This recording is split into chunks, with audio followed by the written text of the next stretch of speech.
Millionaire yells at black waitress, but he didn't know she was a black belt in karate. A young woman from Ghana named Asha stepped into the marble foyer of the most luxurious penthouse she had ever seen, her worn suitcase a stark contrast to the gleaming surfaces that surrounded her. She had traveled 8,000 miles to work as a nanny for Ahmed al-Rashid, a petroleum billionaire whose wealth could buy small countries. The agency had warned her that he was demanding, controlling, that previous nannies rarely lasted more than a few months. What they hadn't told her was about the cameras, dozens of them, hidden in every corner, watching, recording, violating the privacy of everyone who lived within these walls. And they certainly hadn't told her about Layla, Ahmed's 7-year-old daughter, whose silence spoke louder than screams, whose eyes held secrets that would shatter a father's carefully constructed world. Asha had been cleaning houses in Accra since she was 14, sending every spare Sadie to her younger siblings so they could attend university, something she had sacrificed for their dreams. At 25, she was intelligent enough to have been a teacher or a nurse, but circumstances had carved a different path for her, one that led to the employment agency that specialized in placing African women in wealthy Middle Eastern households. The pay was 10 times what she could earn in Ghana, enough to transform her family's future. But the cost was measured in loneliness, homesickness, and the particular vulnerability that came with being completely dependent on an employer's mercy. She had heard the stories: passports confiscated, wages withheld, women trapped in golden cages with no way home. But her brother's medical school tuition was due, and desperation makes people brave in ways that comfort never could. Ahmed al-Rashid had built his empire on oil and control, turning the black gold beneath the desert sand into a fortune that placed him among the 100 richest men in the world. His penthouse occupied the top 3 floors of Manhattan skyscraper, a testament to power that could reshape skylines and influence governments. He moved through life with the calculated precision of someone who had never met a problem that money couldn't solve, never encountered a person who couldn't be bought or intimidated. His wife had died in a car accident 2 years earlier, leaving him alone to raise Layla, though raise was perhaps too generous a term for the relationship between a father who communicated through bank transfers and a daughter who had learned that love was something other children had. Ahmed's solution to parenting was surveillance, cameras that monitored every room, every conversation, every moment of his daughter's life. Layla was 7 years old and hadn't spoken in 6 months. The other nannies had reported this to Ahmed as a behavioral problem, something that could be fixed with stricter discipline or expensive therapy sessions. They saw a difficult child, a spoiled rich girl acting out for attention. None of them had bothered to look deeper, to see the way Layla flinched when doors closed too loudly, how she positioned herself near exits in every room, how she drew pictures of houses with no windows and families where the father figure was always turned away. The child psychiatrists Ahmed hired spoke in clinical terms about selective mutism and trauma response, but they attended their sessions in his office, surrounded by the same cameras that recorded Layla's every vulnerable moment. The little girl had learned that privacy was an illusion, that safety was temporary, and that the adults who were supposed to protect her were often the source of her greatest fear. Asha discovered the first camera on her second day, hidden behind a decorative plant in Layla's bedroom. Then another in the bathroom, disguised as a smoke detector. By the end of her first week, she had identified 17 different recording devices throughout the apartment, each one a violation of basic human dignity, each one a reminder that she was being watched, judged, evaluated like a laboratory specimen. The other staff members, the cook, the housekeeper, the security guards, moved through the apartment with the practiced indifference of people who had accepted that privacy was a luxury they couldn't afford. They warned Asha in whispers that Ahmed reviewed the footage every night, that previous employees had been fired for infractions as minor as making personal phone calls or spending too much time in the bathroom. The cameras weren't just surveillance. They were a form of psychological control that kept everyone in a state of constant anxiety. But Asha noticed something the cameras couldn't capture: the way Layla's breathing changed when her father was in the room, how the little girl seemed to shrink into herself whenever Ahmed's voice echoed through the apartment.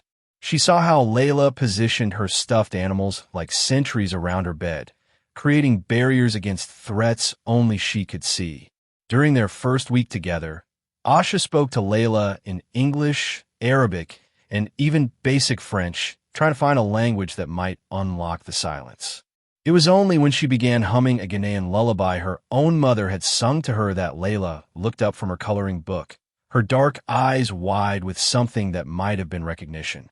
The little girl reached out tentatively and touched Asha's hand, the first voluntary contact she had made with another human being in months. In that touch, Asha felt the electric connection of two souls recognizing their shared need for gentleness in a world that had forgotten how to be soft. The breakthrough came during Layla's third week with Asha, when the little girl finally spoke. Not words, but a whispered hum that matched the Ghanaian melody Asha sang while braiding her hair. They were sitting in the sunroom, the late afternoon light streaming through floor-to-ceiling windows that offered a view of Central Park, when Layla suddenly grabbed Asha's arm and pointed toward a camera hidden in the corner. "He watches," she whispered, her voice rusty from disuse but clear as crystal. "He watches when I sleep. He watches when I cry. He watches when the other ladies hurt me." The words hit Asha like physical blows, each syllable a revelation that made her stomach clench with protective fury.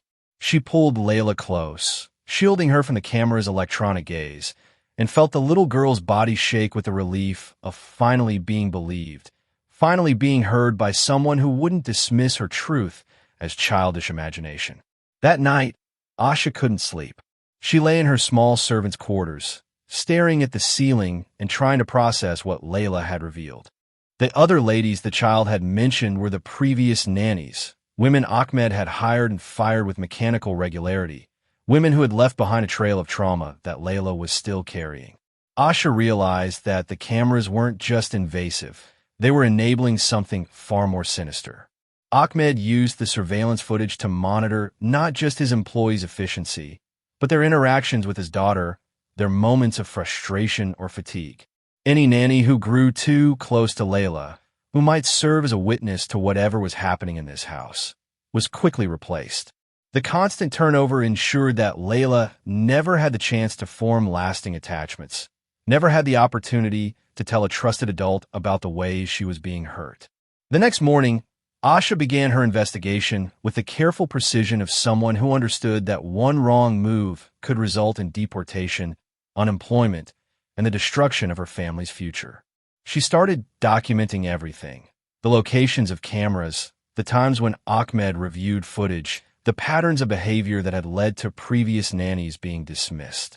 She used her phone to take pictures of Layla's drawings, particularly the ones that showed dark figures looming over small children, the ones that depicted rooms with eyes watching from every corner. Most importantly, she began building trust with Layla, creating safe spaces where they could communicate without electronic surveillance. The walk-in closet in Layla's room had no cameras, and it was there, surrounded by expensive clothes the little girl never wore, that Asha learned the full scope of what had been happening. Layla's revelations came in fragments, whispered confessions that Asha had to piece together like a horrific puzzle. The previous nannies hadn't just been negligent. Some had been actively cruel, using their positions of power to inflict emotional and psychological abuse on a child who couldn't fight back or speak up. Ahmed's cameras had recorded it all, but instead of protecting his daughter, he had used the footage as evidence to justify firing the nannies, never acknowledging that his own system had enabled the abuse. The constant surveillance had created an environment where Layla felt simultaneously exposed and invisible, watched but not protected, recorded but not heard. She had learned to retreat into silence as the only form of privacy available to her, the only way to keep some part of herself safe from the electronic eyes that never stopped watching. The weight of this knowledge settled on Asha's shoulders like a physical burden, but with it came a clarity of purpose that burned away all her fears and doubts. She was not just a nanny anymore. She was a witness, a protector, a voice for a child who had been systematically silenced. Asha began planning her next moves with the strategic thinking of someone who had grown up poor and learned that survival required both patience and courage. She needed evidence that would be impossible for Ahmed to dismiss or cover up, proof that would force him to confront the consequences of his choices. But more than that, she needed to find a way to give Layla her voice back, to show the little girl that some adults could be trusted, that speaking truth to power was possible even when that power seemed absolute. The cameras that were meant to control and intimidate would become the instruments of Ahmed's awakening, and Layla's silence would finally be broken by the sound of justice demanding to be heard. Asha's plan began with the cameras themselves. If Ahmed wanted to watch everything, she would make sure he saw exactly what his surveillance system had enabled. She started positioning herself and Layla in direct view of the recording devices, creating situations where their conversations would be captured in high definition. During art therapy sessions, she encouraged Layla to draw her experiences while speaking about them aloud, ensuring that both the visual evidence and the verbal testimony would be preserved on Ahmed's own security system. "Tell me about this picture, sweetheart," Asha would say, knowing the cameras were recording. "Who is this person hurting the little girl?"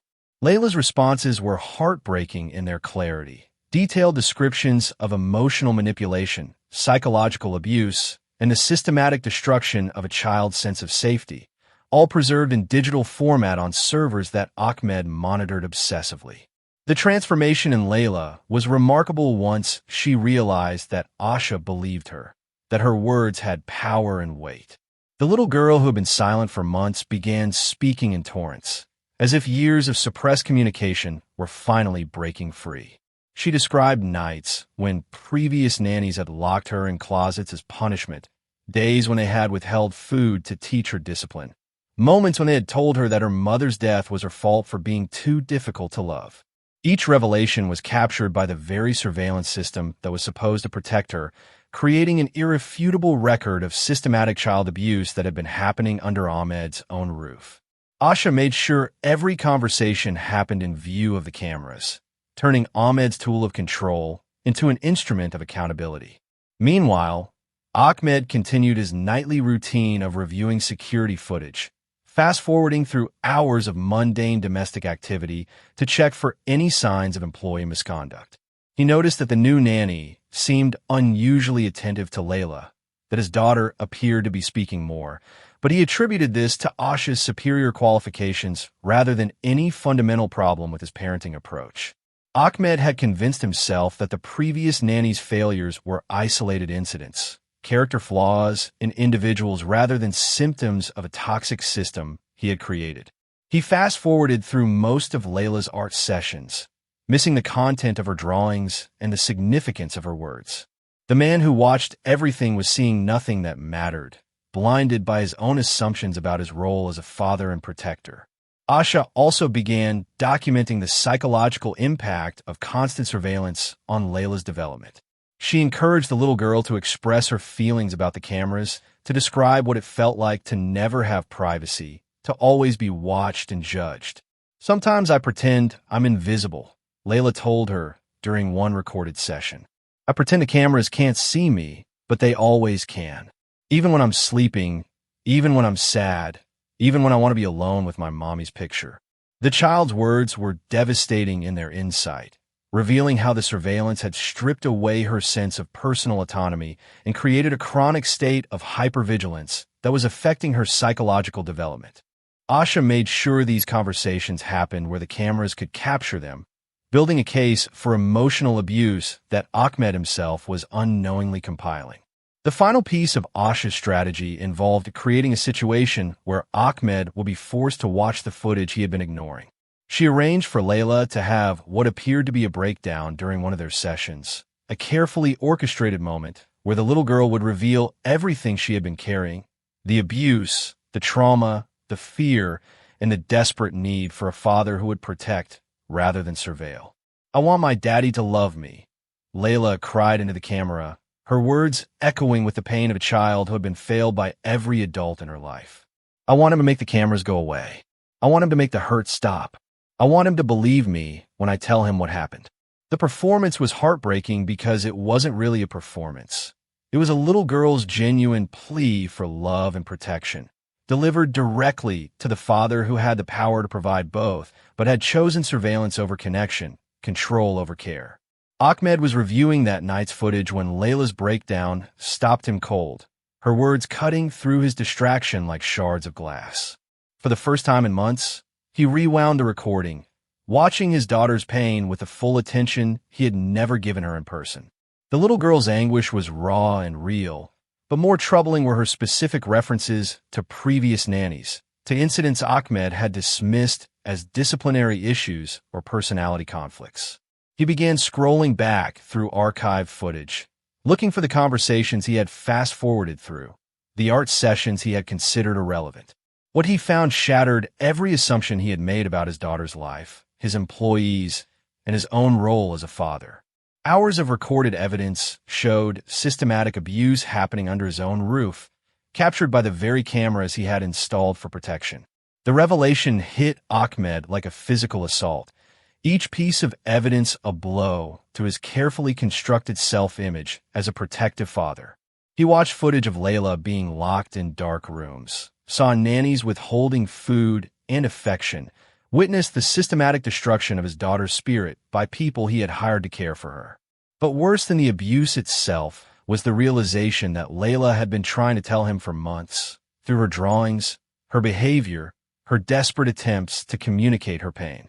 The cameras had recorded everything, but he had been too focused on monitoring employee efficiency to notice his daughter's suffering. His surveillance system had become a monument to his failure as a father, a high-definition record of how badly he had failed the one person who mattered most. Ahmed's first instinct was rage at the nannies, at the agency, at everyone except himself. He called his lawyers, demanding prosecutions and investigations. But his legal team gently pointed out that his own footage showed he had been aware of troubling incidents and had chosen to fire employees rather than investigate further. The pattern of rapid turnover, combined with his obsessive surveillance, created a legal liability that extended far beyond wrongful termination. Moreover, Layla's psychological evaluation records, which Ahmed had ordered to address her behavioral problems, contained detailed documentation of trauma symptoms that any competent professional would have recognized as signs of abuse. Ahmed had been so focused on controlling his environment that he had become complicit in his daughter's victimization. As Ahmed continued reviewing months of archived footage, he began to understand the full scope of Asha's intervention. She hadn't just been caring for Layla. She had been systematically documenting abuse, giving his daughter a voice, and forcing him to confront truths he had been ignoring. Every conversation between Asha and Layla had been strategically positioned to be recorded, creating an undeniable record of his failures as a father. But more than that, the footage showed him something he had never seen before: his daughter's capacity for healing when she was treated with genuine love and respect. Under Asha's care, Layla was becoming the bright, articulate, joyful child she had always been beneath the trauma, proving that the behavioral problems Ahmed had tried to fix were actually symptoms of an environment he had created. The moment of true reckoning came when Ahmed found the footage of Layla's direct appeal to him. Her tear-streaked face looking directly into the camera as she begged for a father who would love rather than surveil. "I want my daddy to love me," she had said, and Ahmed realized that despite all his wealth and power, despite the elaborate security system and expensive therapists, he had never given his daughter the one thing she needed most: his presence, his attention, his unconditional love. The cameras that were supposed to protect her had become barriers between them, creating the illusion of oversight while enabling the very harm they were meant to prevent. Ahmed sat in his sterile office, surrounded by monitors and hard drives and digital evidence of his spectacular failure as a father. And for the first time since his wife's death, he allowed himself to cry. Not for his own pain, but for the childhood he had stolen from his daughter, for the trust he had betrayed, for the love he had been too afraid to give. The next morning, Ahmed did something unprecedented.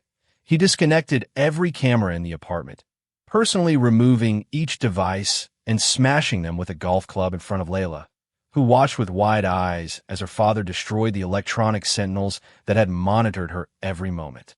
"No more watching," he told her, his voice thick with emotion he had suppressed for too long. No more cameras, no more recording, no more strangers in our home. Just us. Layla looked uncertain at first, as if this might be another form of surveillance, a test to see how she would react to apparent freedom. But when Ahmed knelt down to her level and asked simply, "Will you forgive me?" the dam of silence that had protected her for so long finally burst completely. She flew into his arms with the force of a child who had been waiting years for permission to love her father without fear. Asha watched this reunion with tears in her eyes, knowing that her work was far from over, but that the most crucial battle had been won. Ahmed turned to her with the humility of someone who had been completely broken and was learning to rebuild from the foundation up. "You could have destroyed me," he said quietly. "You had enough evidence to ruin my reputation, my business, my life. Why didn't you?" Asha's response was simple and devastating in its honesty. "Because destroying you wouldn't heal her. She needs her father, not her father's destruction. She needs you to be better, not to be gone." The wisdom in her words revealed the depth of her understanding, not just of child psychology or trauma recovery, but of the fundamental truth that love requires presence, growth, and the courage to change. Ahmed's transformation began that day and continued with the intensity of someone making up for lost time. He fired his entire domestic staff except for Asha, recognizing that Layla needed stability and consistency rather than a parade of temporary caregivers. He sold his business interests in 3 different countries to focus on being present for his daughter's recovery, understanding that no amount of wealth could compensate for an absent father. Most importantly, he began therapy, not for Layla's behavioral problems, but for his own trauma from losing his wife, his fear of emotional vulnerability, and his misguided belief that control could substitute for connection. The man who had once monitored every moment of his daughter's life now had to learn how to simply be with her, how to play and laugh and comfort without the mediation of technology. The healing process was neither quick nor easy. Layla still had nightmares, still flinched at sudden movements, still carried the scars of months of psychological abuse. But with Asha's guidance and Ahmed's newfound commitment to being an actual father rather than a distant provider, she began to blossom in ways that astonished everyone who knew her. She started painting pictures of families where the father was facing toward the children, houses with windows that let in sunlight, gardens where flowers grew freely without walls or barriers. Her laughter returned gradually, then abundantly, filling the apartment with a joy that no amount of surveillance equipment could have captured or quantified. Ahmed learned to braid her hair, to read bedtime stories with different voices for each character, to sit quietly when she needed to process difficult emotions rather than trying to fix or control her feelings. 6 months after the cameras came down, Ahmed made a decision that surprised everyone, including himself. He announced that he was establishing a foundation focused on protecting domestic workers, particularly women who traveled far from home to care for other people's families. The Al Rashid Foundation would provide legal protections, fair wages, safe working conditions, and pathways to citizenship for household employees who had previously been vulnerable to exploitation and abuse. Asha was named as the foundation's director, with a salary that reflected both her qualifications and her invaluable contributions to his family's healing. But more than that, Ahmed created a network of support that would prevent other children from experiencing what Layla had endured and other nannies from facing the isolation and vulnerability that had made their suffering possible. The cameras that had once been instruments of oppression were replaced by systems of accountability that protected rather than exploited, that empowered rather than controlled. 2 years later, Layla was thriving in a way that would have seemed impossible during her months of silence. She had become fluent in 3 languages, English, Arabic, and Chui, which Asha had taught her as a bridge to understanding different cultures and perspectives. Her artwork now adorned the walls of their home, bright and hopeful pieces that showed families playing together, children laughing without fear, and houses filled with light and love. She attended a progressive school where her teachers understood trauma-informed education, where her healing was supported by professionals who recognized that academic success meant nothing without emotional safety. Most importantly, she had a relationship with her father that was built on trust, communication, and genuine affection rather than surveillance and control. Ahmed had become an entirely different man, though the transformation hadn't erased his business acumen or leadership abilities. Instead, it had redirected those skills toward purposes that honored his daughter's suffering and Asha's courage. The Al Rashid Foundation had grown into an international organization that had helped thousands of domestic workers find safe employment, fair treatment, and legal protections.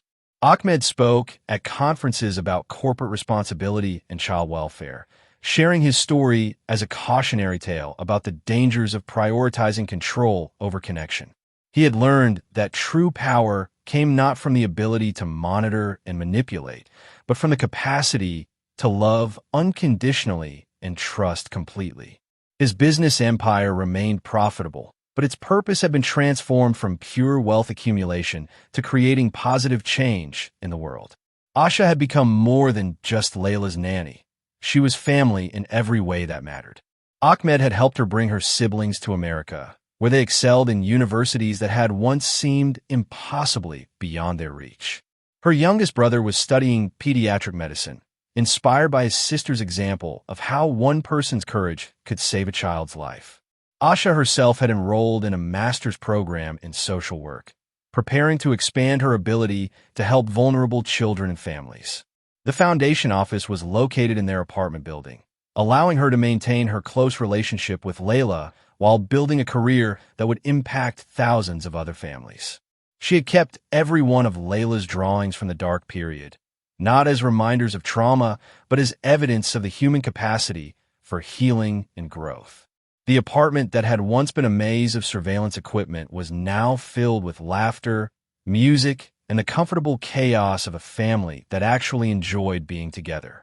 Ahmed had learned to cook traditional Ghanaian dishes under Asha's guidance, and their dinner table featured conversations in multiple languages about school projects, foundation initiatives, and Layla's latest artistic creations. The little girl who had once been afraid to speak now chattered constantly about her friends, her dreams of becoming a teacher like Asha, and her plans to travel to Ghana to meet Asha's extended family. Ahmed listened to every word with the attention of someone who understood how precious ordinary moments could be, how much love could be communicated through simple presence and genuine interest. The transformation was so complete that visitors to their home often couldn't believe the stories about Ahmed's previous behavior. But Layla's artwork served as a visual timeline of their journey, from dark, frightening images to bright, hopeful scenes of family life. The wall in the hallway displayed this progression chronologically, a gallery that showed how love and patience could heal even the deepest wounds. Ahmed often stood before these pictures with tears in his eyes, marveling at his daughter's resilience and Asha's wisdom, grateful for the second chance he had almost been too blind to recognize. The cameras were gone, but the memories remained, not as surveillance footage to be reviewed and analyzed, but as lived experiences to be cherished and built upon. The story of their healing had reached far beyond their apartment, inspiring other wealthy families to examine their own relationships with their children and domestic employees. Ahmed received letters from fathers who had recognized themselves in his story, from mothers who had changed their approach to childcare after hearing Layla speak at foundation events. The little girl who had once been silenced by trauma had become a powerful voice for children's rights, speaking with the eloquence of someone who had been heard, believed, and loved back to wholeness. Asha's courage in speaking truth to power had not only saved one family, but it created ripples of change that would protect countless others. If this story moved you, maybe it's the sign you needed today. If it is, subscribe. The woman who had traveled 8,000 miles with nothing but hope and determination had not only transformed her own life, but had rebuilt a family from the ruins of surveillance and control. The cameras were gone, replaced by something far more powerful: the unblinking gaze of love, the constant recording of joy, and the eternal monitoring of a father's devotion to his daughter's happiness and well-being.